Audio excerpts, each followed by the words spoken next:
आदाब, मैं Mohammad Amjad Ali. Prime time में आपका खैर मकदम है। नाज़रीन किराम, सरकारी दफातर में जब किसी से वास्ता पड़ता है और कोई काम हमारा दरपेश होता है तो कितने मुश्किलों का सामना करना पड़ता है, ये अर्ज़गुज़ार ही जान सकता है। अक्सर ये देखने में आया है फ़लाँ फ़लाँ का काम फ़लाँ फ़लाँ सरकारी दफ्तर में रुका हुआ है। वजह सिंपली या तो ऑफिसर सीट पर नहीं है, या फिर फाइल पुटअप नहीं हुई है, या फिर फाइल फॉरवर्ड हो गई मगर आगे के टेबल को पता नहीं है, वगैरह वगैरह। इन सारे जो है अड़चनों को दूर करने के लिए केसीआर साहब ने जब तेलंगाना फॉर्म हुआ था, उन्होंने वादा किया कि एक ऐसा कानून लाएंगे कि सरकारी मुलाजिमीन अगर मुकर्ररा या फिर मुनासिब वक्त पर कार्रवाई को आगे नहीं बढ़ाते हैं तो उन्हें जवाबदेही का जो है कानून लाया जाएगा। कानून बनाया गया मगर उसका इम्प्लीमेंटेशन नहीं हुआ। ऐसा क्यों हुआ, इस ताल्लुक से हम बात करेंगे मशहूर समाजी जहदकार, सोशियो पॉलिटिकल एक्टिविस्ट, वो एडवोकेट जनाब बीवी शेषागिरी साहब से। शेषागिरी साहब, आपका बीवीएन चैनल पर खैर मकदम है। नमस्कार, आदाब। आदाब। तो मैं सबसे पहले ये जानना चाहूँगा, राइट टू सर्विसेज एक्ट, इसके बारे में आप क्या फरमाते हैं? ये जो राइट टू सर्विसेज एक्ट है, ये एक्ट आके 2010 में पहला स्टेट जो इम्प्लीमेंट करा ये पर्टिकुलर एक्ट, ये जी मध्य प्रदेश है। ये जी मध्य प्रदेश के बाद बिहार इम्प्लीमेंट करा ये राइट टू सर्विसेज एक्ट। फिर जी। बाद में अब तक तकरीबन 20 स्टेट और यूनियन टेरिटरी जो है ये right to services act implement करे। हम्म। 2500 जो है, एक 16 स्टेट और यूनियन टेरिटरीज है हम्म। जो कि ये पर्टिकुलर एक्ट को इम्प्लीमेंट नहीं करे। ये पर्टिकुलर अच्छा। स्पेशली साउथ इंडिया में ज्यादा इम्प्लीमेंट नहीं करे। अच्छा, क्या वजूहत है इसकी? तमिलनाडु, केरला, ये हम्म। स्टेट में जो है ये राइट टू सर्विसेज एक्ट जो है इम्प्लीमेंट नहीं करे। यहाँ पे आप देख सकते हैं ये स्पेशली साउथ में वगैरह क्या है, रीजनल पार्टीज का दबदबा ज्यादा रहा। और अच्छा। रीजनल पार्टीज ये चाहते हैं कि ऐसा एक टैग ना बने जहां पे वहां पे जवाबदारी जो है सरकारी दफ्तर में ज्यादा हो। आप जो देखे इसके पहले राइट टू इंफॉर्मेशन एक्ट करके एक्ट जो आया 2005 में, ये हम्म। एक रेडिकल एक्ट है, एक हम्म। सनसनी लेजिस्लेशन कहा जाता है, जहां पे हम्म। आप कोई भी सरकारी दफ्तर के अंदर जो भी इंफॉर्मेशन आपको चाहिए, एक अर्जी लिख के आप ले सकते हैं। हम्म। जो राइट टू सर्विसेज एक्ट है, ये एक्ट भी मॉडल एक्ट आके राइट टू इंफॉर्मेशन एक्ट के जैसे ही है, मगर हम्म। यहाँ पे एक बेसिक डिफरेंस जो है, आप जो भी सर्विस आप गवर्नमेंट ऑफिस में लेते हैं, नॉर्मली क्या हम्म। है, आप बर्थ सर्टिफिकेट ले सकते हैं, नहीं तो डेथ सर्टिफिकेट ले सकते हैं, नहीं तो आपका प्रॉपर्टी का जो है रिकॉर्ड्स में म्यूटेशन होता। अगर हम्म। कोई गुजर गए, बाद में बच्चों का नाम उसमें इंक्लूड करना पड़ता, नहीं तो उनका विडो का नेम इंक्लूड करना पड़ता, नहीं तो थोड़ा चेंजेस रहता, चेंज ऑफ प्रॉपर्टी में, ये सब म्यूटेशन बोलते हैं, ऐसे चीज है। और यही नहीं जो है अपना रेवेन्यू रिकॉर्ड्स जो, उसमें भी क्या है, बहुत बार क्या है डिस्क्रिपेंसीज रहता है। आपको एक एक बार सर्वे नंबर गलत हो सकता है, हम्म। Extents in the survey number गलत हो सकता है, नहीं तो आपका क्या है वालिद का नाम गलत हो सकता है, नहीं तो आपका नाम गलत हो सकता है, मिस्टेक्स रहता है। उसको रेक्टिफाई करना करके क्या है, हम क्या है सरकारी दफ्तरों के पीछे घूमते रहते, मगर कई बार क्या है महीने साल भी गुजर जाते, मगर आपका जो शिकायतें है वो ग्रीवांसेस को रिड्रेस करने का मैकेनिज्म नहीं है। जी। आपको क्या है, अल्टीमेटली आपको क्या है हाई कोर्ट में रिट पिटीशन डालना। आज देखिए ऑलमोस्ट ऑल फ्रॉम ये लोअर कोर्ट से जो सुप्रीम कोर्ट ऑफ इंडिया तक है, 5 हम्म। करोड़ केस ऑलरेडी है। Lot of backlogs are there. इसमें क्या है, आम जनता को क्या है बहुत मुश्किल हो रहा है। ये जो हम डेमोक्रेसी बोलते हैं, ये है for the people, by the people, of the people. ये जो सरकार है, नहीं तो ये सरकारी मशीनरी है, पब्लिक रिप्रेजेंटेटिव्स रहने दो, नहीं तो ब्यूरोक्रेट्स रहने दो, ये आम जनता का सर्विस में है। इसको एफिशिएंट बनाने के लिए right to services information act बहुत ही जरूरी है। जी, आपने बताया कि सुप्रीम कोर्ट में 5 करोड़ केसेस पेंडिंग हैं। नहीं, पूरे cases, right from what you call the Munsif court, lower court से सुप्रीम अच्छा। कोर्ट तक 5,000, ओके। हाँ 5 करोड़ केसेस बाकी। 5 करोड़ केसेस पेंडिंग है। साबिका chief justice of supreme court ने ये इसका जिक्र करके रो दिया था उन्होंने, हाँ जी। रिटायरमेंट से कबल। उसके बावजूद 2-3 चीफ जस्टिस गए और अब तक के इसमें सुधार नहीं आया। ऐसा क्यों हो रहा है?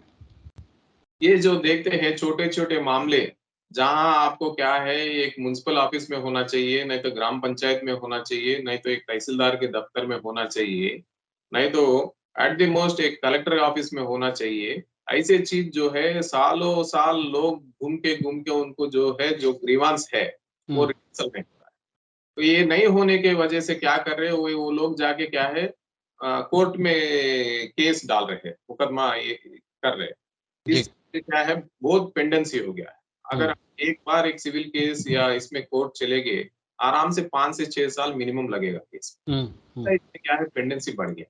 जी, अब अभी ये स्थिति है कोर्ट में, नया केस आए तो भी आपको एक्जिस्टिंग केसेस को जो है उनको पेंडेंसी बैकलॉग्स को क्लियर अप करने के लिए हुँ, इसके अपना सुप्रीम कोर्ट के जस्टिस मार्कंडेय जी बोले कि 189 इयर्स चाहिए ये बैकलॉग जो है इसको निकालने के लिए। ओके। तरीका ये है, हुँ, यहाँ पे ये जो तकलीफ है, आम जनता को जो तकलीफ है, वहीं पे ओ बटलर ऑफिस में टाइम बाउंड मैनर में उनका समस्या का हल होना चाहिए।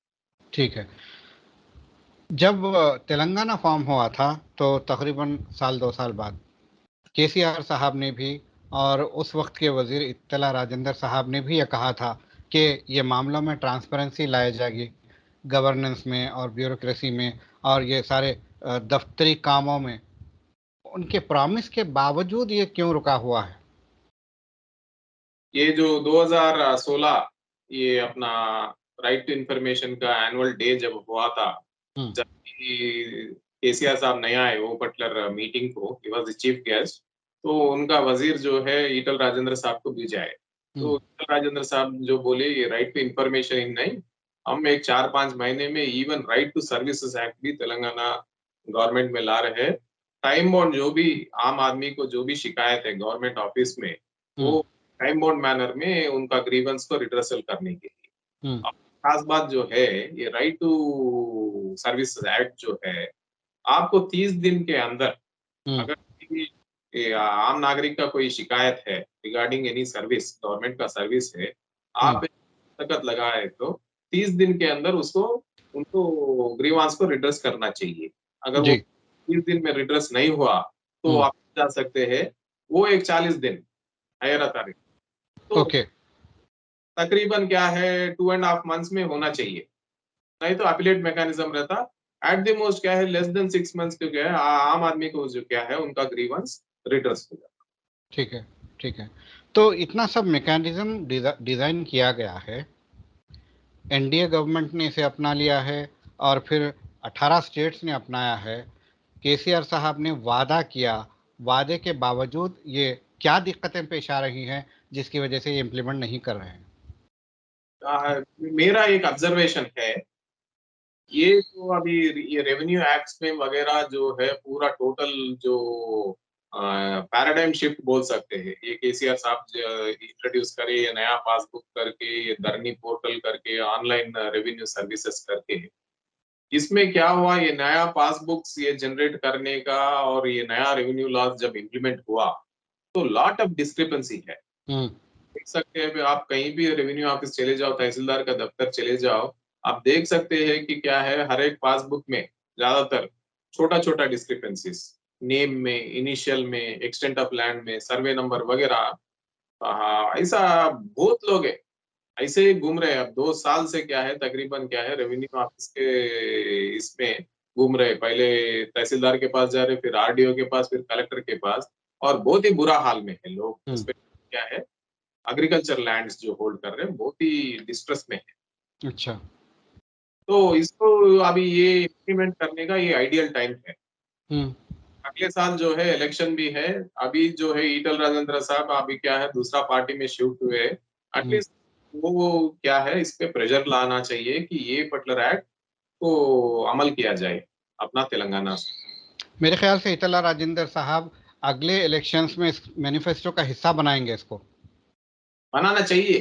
हुँ, एक ही पार्टी नहीं, पूरे अपोजिशन पार्टीज़ जो है डिमांड करना चाहिए हुँ, और ये गवर्नमेंट को इतना प्रेशर लाना चाहिए कि बिफोर वो एग्जिट करने के पहले या अगले इलेक्शन के पहले ही ये particular right to services act जो है इम्प्लीमेंट करना चाहिए तेलंगाना स्टेट के लिए। खास तौर पे ऐसे वक्त में जब नेशनल पॉलिटिकल एम्बिशंस हैं केसीआर साहब के, तो आप नेशनल इमेज इम्प्रूव करेंगे या बिल्ड करेंगे तो सबसे पहले आपके खुद के स्टेट में बेहतर मामला हो।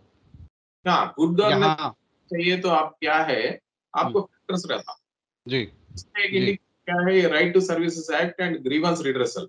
हम्म अगर आप आम नागरिक को क्या है 30 दिन के अंदर जो भी तकलीफ है, हम्म वो वहीं दफ्तर का लेवल में ही 30 दिन में आप उनका ग्रीवेंस को रिड्रेस कर सक रहे, हम्म, तो ये बहुत ही बड़ा कामयाबी होगा डेमोक्रेसी के लिए और even for the government also. जी। मैं एक बार फिर पूछना चाहूँगा, तेलंगाना हुकूमत को ये एक्ट इम्प्लीमेंट करने में दिक्कत क्या है, प्रॉब्लम क्या है, क्यों नहीं अभी करना चाह रहे हैं? अभी ये अभी फिलहाल जो है ये रेवेन्यू का जो है मामला है, जी। स्पेशली नया पासबुक एंड डिस्क्रिपेंसीज, हम्म ये बहुत ही बड़ा मामला है। आप हम्म कहीं पे भी जाओ, धरनी पोर्टल में चले जाओ, नहीं तो ये रेवेन्यू ऑफिसेस में जाओ एंड हम्म नॉर्म वही नहीं, आज तहसीलदार जो है एग्रीकल्चर लैंड रजिस्ट्रेशन भी कर रहे हैं। ये हम्म पूरा ये क्या है, बड़ा खिचड़ी बन गया है, it has become a mess. Hmm इसको सॉर्ट आउट करने के लिए आप ये एक्ट इम्प्लीमेंट लागू कर देंगे, तो हर आप दफ्तर में हर दिन आपको क्या है, दर्जनों दस्तक ये अपना दरखास्त लेकर आने का शुरू कर देंगे। क्या आपके हिसाब से धरनी पोर्टल में कोई फ्लॉज है? क्या वो स्मूथली रन नहीं हो रहा है?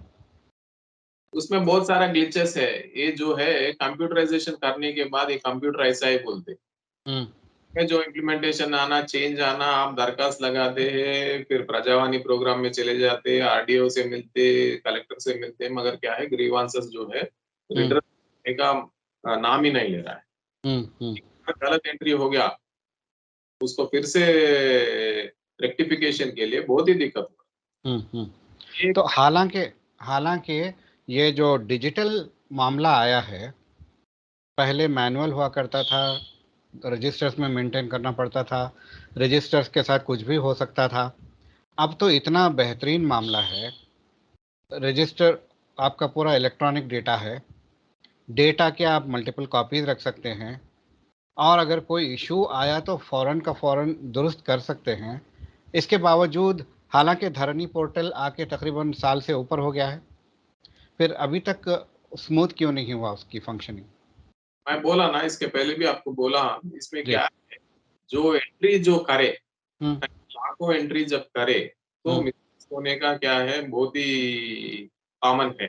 हम्म अगर नेम में मिस्टेक होगा, नहीं तो पिताजी नहीं तो वालिद का नाम का मिस्टेक होगा, नहीं तो हम्म लैंड का एक्सटेंट का इसमें मिस्टेक होगा, नहीं राइट। तो सर्वे नंबर्स में मिस्टेक, ऐसे कई थिंग्स है। जब एंट्री कर रहे कंप्यूटर में जब ही हो गया मिस्टेक्स, ठीक है। तो ये जब जब कोई ऑफिसर से एंट्री में मिस्टेक होती है तो रेक्टिफाई करना भी उन्हीं की जिम्मेदारी होगी।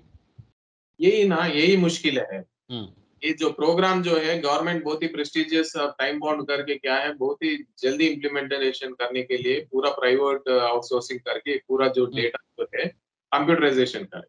हम्म ये जल्दबाजी में क्या हुआ, ज्यादा मिस्टेक्स हो गया। ओके। तो रेक्टिफाई करने के लिए क्या है, बहुत टाइम रहता और मैकेनिज्म भी रहता। ठीक है। And this has led to what you called increase in corruption and corrupt activities.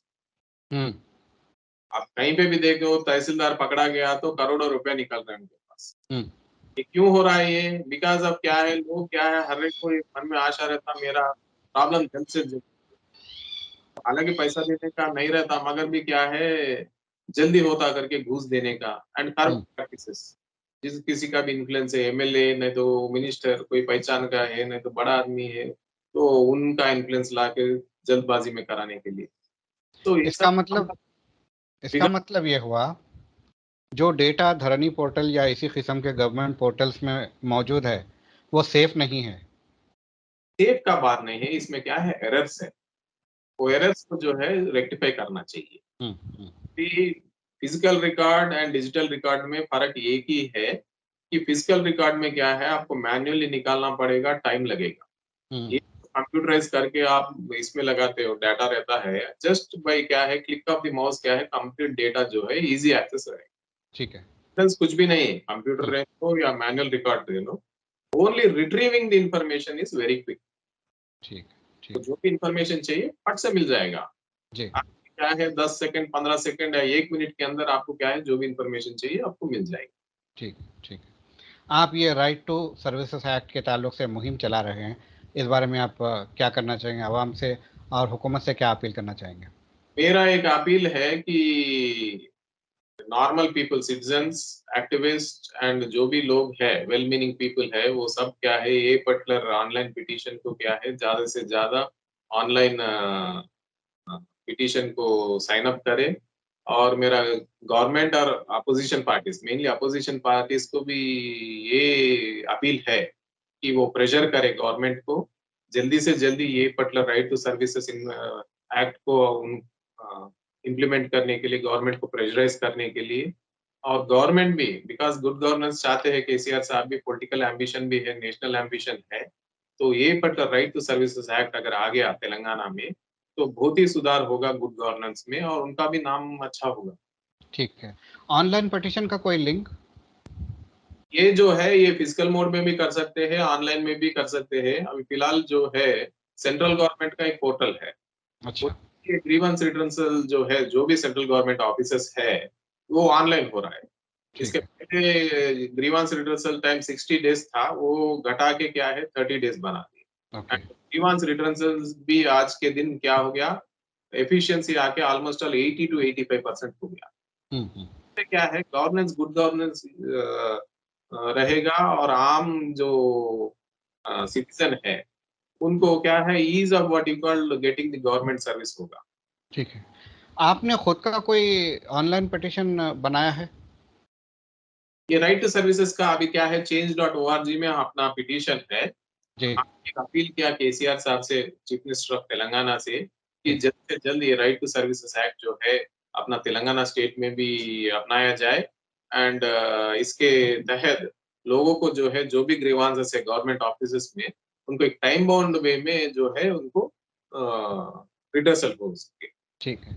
और एक खास बात है, अगर आपका ग्रीवांस है, हुँ, अगर आपको 30 दिन के अंदर वो ग्रीवांस रिडर्सल नहीं हुआ और सही तरीके से आपका जवाब नहीं दिए, फाइल हुँ, मूवमेंट के बारे में रेंदो ने तो आपके ग्रीवांसेस के बारे में ने रिप्लाई नहीं दिए, तो इसमें पेनल्टी सिस्टम भी है।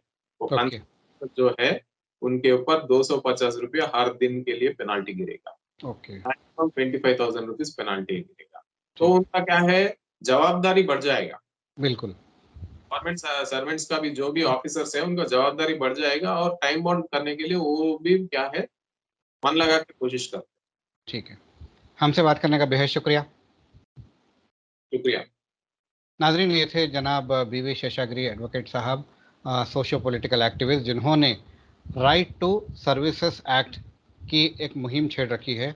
केसीआर साहब ने वादा किया था कि ट्रांसपेरेंसी लाएंगे और ये इम्प्लीमेंट करेंगे, मगर ये नहीं हुआ है। अब चूंकि उनके नेशनल पॉलिटिकल एम्बिशंस हैं, तो उन्हें अपनी इमेज बेहतर करके बताना होगा, जिसमें ये भी एक कर सकते हैं कि राइट टू सर्विसेज एक्ट वो इम्प्लीमेंट कर सकते हैं। और आवाम को और अपोजिशन को दबाव बनाना चाहिए हुकूमत पे कि ये एक्ट को इम्प्लीमेंट करें, जिसके ताल्लुक से change.org की लिंक पे जाकर आप ऑनलाइन पटिशन फाइल भी कर सकते हैं। अब देखना यह है कि ये मुहिम किस हद तक कामयाब होती है। हमें दीजिए इजाज़त। शब बख़ैर।